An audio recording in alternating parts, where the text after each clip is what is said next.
আওয়ামী লীগকে নিষিদ্ধ করা হয়, আওয়ামী লীগকে নির্বাচন করতে দেবে না। আর তারা নির্বাচনের নামে প্রহসন। নির্বাচনটা কি হচ্ছে এখানে? কিসের নির্বাচন? নির্বাচনের রেজাল্ট তো বোধহয় এখনই ঘোষণা হয়ে গেছে, এই 25 দিন আগেই শেষ। আমাদের উপর অপরাধ দিত যে দিনের ভোট রাতে, আর এরা দিনের ভোট রাত লাগে না, এরা নির্বাচন আগেই তাদের ভোট আর তাদের রেজাল্ট আউট ভাব করার জন্য এখনই সব ক্ষমতায় চলে গেছে। এই হলো তাদের অবস্থা। অবৈধভাবে ক্ষমতা দখল করে মেটিকুলাস ডিজাইনের মাধ্যমে সেই কি মাস্টার মাইন্ড দ্বারা আন্দোলন সংগঠিত করা, এটা তো ডক্টর ইউনূস নিজের মুখেই বলেছে। আর সেখানে এই ক্ষমতা দখল করতে পেরে খুব গর্বিত, লজ্জা হওয়া উচিত তার। একটা জনগণের নির্বাচিত প্রতিনিধিত্বশীল সরকারকে হটিয়ে সংবিধান লঙ্ঘন করে অবৈধভাবে ক্ষমতা দখল করে গর্বের কি আছে? এটা তো ডাকাতি করা।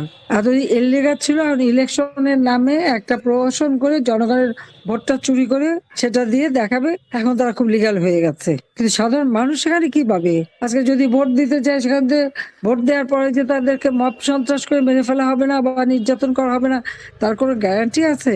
এরা তো সবই পারে, যত্র তত্র যেখানে সেখানে আগুন দিয়ে জ্বালানো, পোড়ানো, বোমে হামলা, এটাই তো তাদের চরিত্র।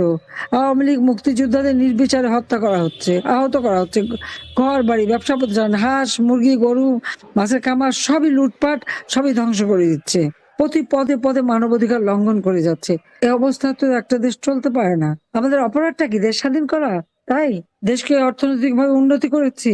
তাদের প্রভু দেশ পাকিস্তানের থেকে আমাদের অর্থনীতি অনেক অনেক বেশি শক্তিশালী। দক্ষিণ এশিয়ায় বাংলাদেশ শক্তিশালী অর্থনীতির দেশ হিসেবে 2য় স্থান অধিকার করেছিল, সারা বিশ্বে 33 স্থান। আমাদের মাথা পিছু আয় আমরা $2,793 উন্নীত করেছি। 2023 সালে আমাদের প্রবৃদ্ধি 7.25 আমরা উন্নীত করেছিলাম। জনগণের তো খাবারের কষ্ট ছিল না। ভূমিহীন গৃহহীন 8 লক্ষ পরিবারকে আমি বিনামূল্যে আধা পাকা ঘর, 2 কামরা, বসার জায়গা, স্যানিটারি ল্যাট্রিন, বিদ্যুৎ, পানি সবকিছু দিয়ে তাদেরকে বিনা সুদে ঋণ দিয়ে নিজেদের জীবন জীবিকা গড়ে তোলার ব্যবস্থা করেছি।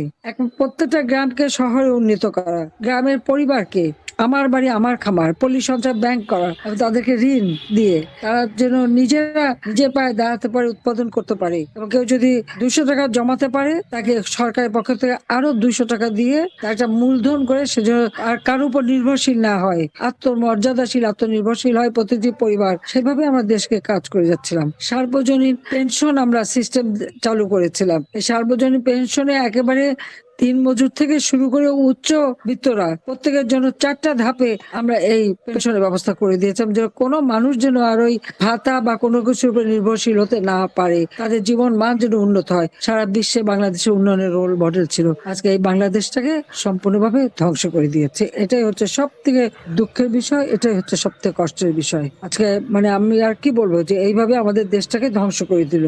কাজে এই জল্লাদের হাত থেকে দেশটাকে রক্ষা করার জন্য সকলকে আমি আহ্বান জানাচ্ছি যে ঐক্যবদ্ধ হতে হবে, সবাইকে এক হয়ে নামতে হবে, জনগণের পাশে দাঁড়াতে হবে। প্রত্যেকটা মানুষকে আপনার এলাকায় কি কি উন্নতি করেছি সেই বিষয়টা যেমন বলতে হবে, পাশাপাশি আবার আমরা ভবিষ্যতে দেশকে আরো উন্নত করতে চাই।